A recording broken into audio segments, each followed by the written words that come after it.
Good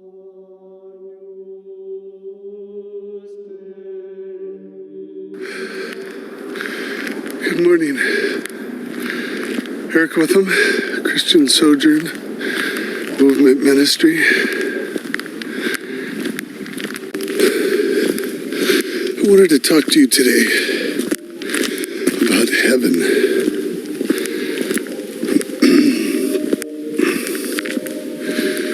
Where it is, what's inside, and its ultimate fate. So join us. Come journey with us. See if we can discover what heaven is.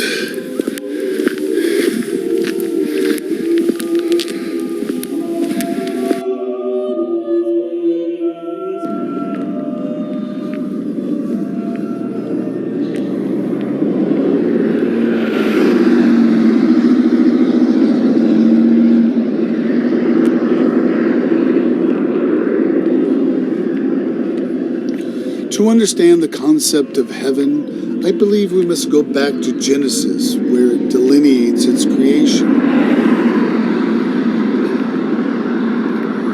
The various authors of the New Testament have muddied up the waters to a great extent by using so many terms and phrases to indicate heaven, heavens, the first heaven, the third heaven, etc. Genesis seems clear enough.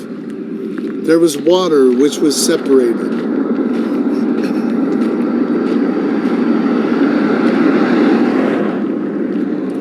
There was water which was separated.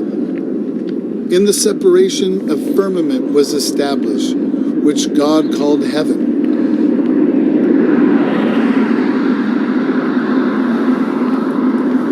The water below was gathered until dry land appeared. This dry land and the waters below is earth. Everything extending upward from every point on earth to the water border above is heaven.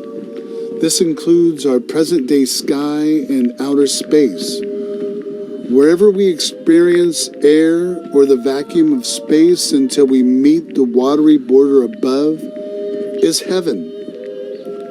All the planets, all the suns and all the galaxies that we can visualize from Earth, from spacecraft and telescopes,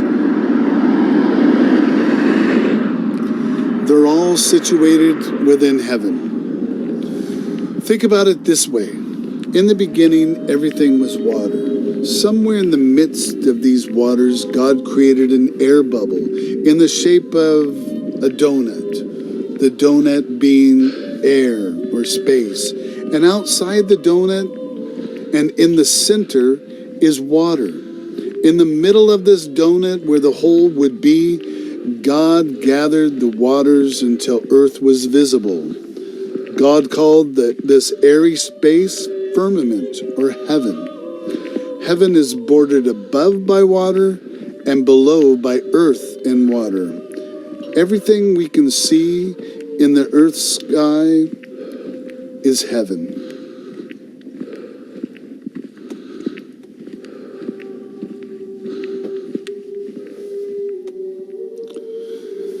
This is a model I created to illustrate my vision of heaven based on the Genesis accounts. In essence, it's a model of everything. As you can visualize in this model, there are two circles. If this model was represented in 3 dimensions, then these circles would appear as spherical shapes, although we don't really know the shape of the larger one. The area between the two spheres represents heaven. The smaller sphere in the center represents earth. The area outside the larger sphere represents water, which in the beginning was separated to create heaven. The waters in heaven are separated by a watery border. The lower water border originally covered the entire earth. God makes the waters of the lower border to gather until earth appears.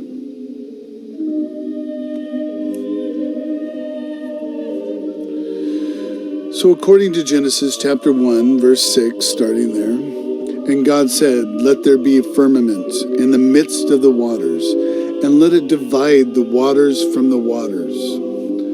And God made the firmament, and divided the waters which were under the firmament from the waters which were above the firmament. And God called the firmament heaven. And God said, "Let the waters under the heaven be gathered together unto one place, and let the dry land appear." And it was so. And God called the dry land earth, and the gathering together of the waters he called the seas.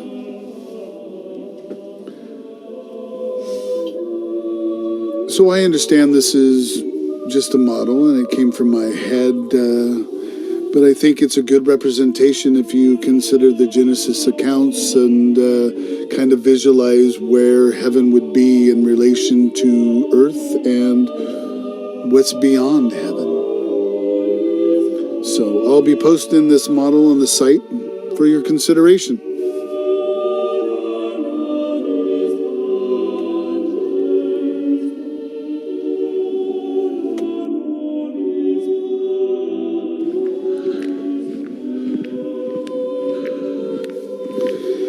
In heaven there are lights, stars, the sun, which is the greater light, and moon, the lesser light, as well as fowl that fly in the open firmament of heaven. Among these beings and heavenly things in heaven include God our Father, the Holy Ghost, the Father, the Word, and the Holy Ghost who bear record in heaven, the Son of Man, Jesus Christ, angels, heavenly hosts, the two prophet witnesses who will apparently be there near the end times, creatures, people, of which we only know of the three for sure, Jesus and the two prophet witnesses, 24 elders, horses and armies clothed in fine, clean, and white linen, 4 beasts, a woman clothed with the sun, with the moon under her feet, and a crown of 12 stars, a great red dragon characterized as having 7 heads, 10 horns, and 7 crowns. Or war will occur in heaven, in which Michael and his angels fight against the dragon. Ye that dwell in heaven, of which we only know of 3 people, although this may include the angels and hosts. The ark of his testament is in the temple of heaven. The Spirit of God can descend to earth in the form of a dove. It not only appears as a dove from those on earth, but God's account indicates it appeared to be a dove from heaven. New Jerusalem, the city of God, comes down from heaven. There's a book and stored treasures there.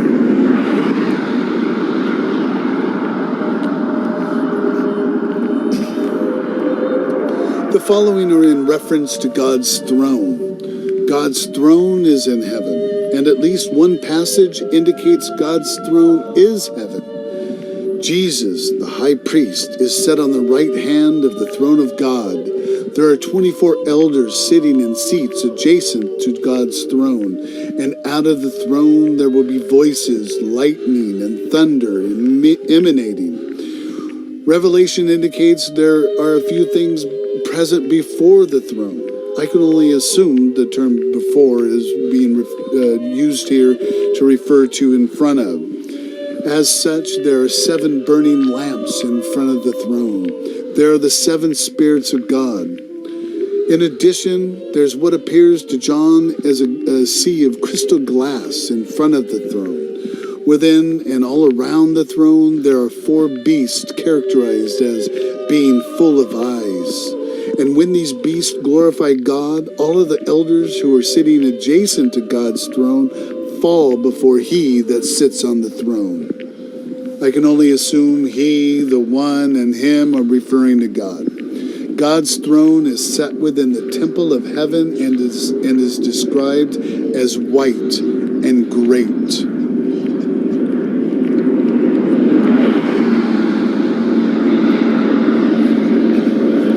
There are doors in heaven. Heaven can be opened and shut. There are keys to heaven. There are treasures in heaven. Manna is created in heaven and can be sent down from heaven to earth in the form of an edible bread-like substance. Voices are heard on earth coming down from heaven. Heaven can be an audible experience, but silence can be experienced there as well. There will be and was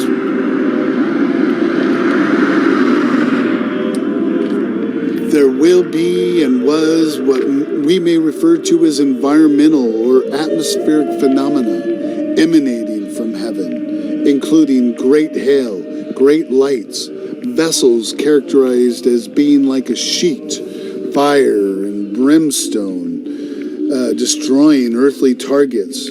God will bring forth fire from heaven to destroy Satan and his associates, and Satan will fall like lightning from heaven.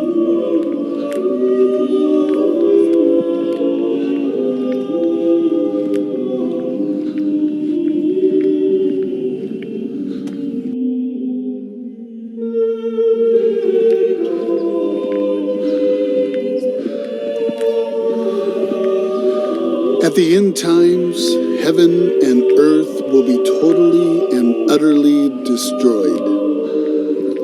The end times are when Jesus will return for us. It's written he'll descend from heaven in a cloud, in which he'll receive the faithful resurrected, followed by the faithful living. If heaven is destined to be destroyed at the end times, and Jesus is coming for us at the end times, then does it make any sense to consider we're destined for the heaven in which God exists today? According to New Testament accounts, there has only been one man resurrected and received in heaven, and that man was Jesus. By the time the New Testament accounts were established, there must have been thousands of Christians who have developed their faith, yet none of them, according to the New Testament accounts, have been resurrected or received in heaven. We are all destined to wait until the end times when Jesus returns for us. That is the message of the kingdom of heaven.